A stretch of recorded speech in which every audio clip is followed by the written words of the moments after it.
எல்லோருக்கும் காலை வணக்கம். ஒரு ஊரில் வணிக வியாபாரம் செய்யும் ஒருத்தி இருந்தாள். பணக்காரனான அவள் சரியான கஞ்சத்தனம். எனவே முட்டாளான ஒருவனை வேலைக்காரனாக வைத்திருந்தாள் அவள். ஒரு நாள் அவனை அழைத்து, நம் வண்டியை எடுத்துக்கொண்டு பனங்காட்டுக்கு போ. அங்கு பலர் தென்னை காய்களை வெட்டி வண்டியில் ஏற்றி கொண்டு இருப்பர். அதே போல நீயும் தென்னை காய்களை வெட்டி கொண்டு வா என்றாள்.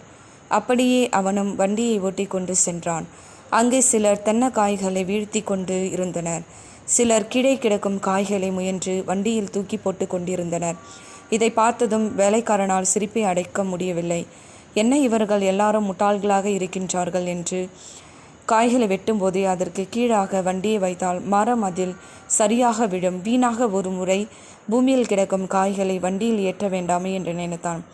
என் திட்டத்தை இவர்கள் கண் முன்னாலேயே செய்து காட்டி நான் அதை எத்தகைய அறிவாளி என்பதை புரிய வைப்பேன் என்ற எண்ணத்தில் தன் வெட்ட வேண்டிய பெரிய காய்களை தேர்ந்தெடுத்தான். நன்றி, வணக்கம்.